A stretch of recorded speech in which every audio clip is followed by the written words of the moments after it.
learn the basic rules of tag question from 22 to 24. At first, we can find here a compound sentence. That means কোনো compound sentence থাকলে যে কোনো একটি ক্লোজকে tag question করা যায়। আমরা একটা উদাহরণ দেখতে পাচ্ছি, he called me and I answered. এই অংশটুকু হচ্ছে একটি compound sentence. এখানে he called me একটা ক্লোজ, I answered একটা ক্লোজ। যেহেতু বাক্যটি and দ্বারা যুক্ত হয়েছে, এটি একটি কম্পাউন্ড সেন্টেন্স।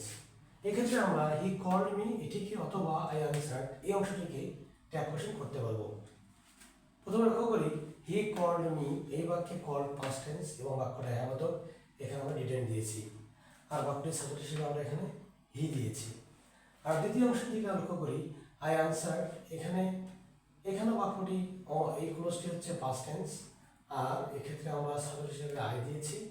আর এই অংশে কোনো নট নেই, এই জন্য আমরা ডিটের সঙ্গে সংক্ষেপে নট দিয়েছি। তাহলে he called me and I answered, এর উত্তর হবে ডিডেন্ট হি অথবা didn't I. Number 23, the father, mother, sister, brother etcetera থাকলে সাবজেক্ট হিসেবে ইট বসবে। আমরা একটা উদাহরণ দেখতে পাচ্ছি, the father rose in him. এখানে ফাদারটি পিতা অর্থে নয়, এখানে ফাদার দ্বারা পিতৃত্ব সুলভ আচরণকে বোঝাচ্ছে, অর্থাৎ পিতার মতো মমতা জেগে রয়েছে এমন জিনিসকে বোঝাচ্ছে। যেহেতু এটা এখানে গুণবাচক, এই জন্য এখানে কোনো হি না হয়ে এর জন্য আমরা ইউজ করবো ইট। অর্থাৎ ফাদার, মাদার, সিস্টার, ব্রাদার এরা যদি গুণবাচক অর্থে বাক্যে বসে, সেক্ষেত্রে ট্যাগ কোশ্চেনের সাবজেক্ট হিসেবে আমরা ইট ব্যবহার করব। আর বাক্যটিতে রোজ রয়েছে এটি পাস্ট টেন্স, এই জন্য আমরা এখানে ডিড নিয়েছি। বাক্যটি হ্যাবাদক, এর সঙ্গে সংক্ষেপে নট যোগ করে দিয়েছি।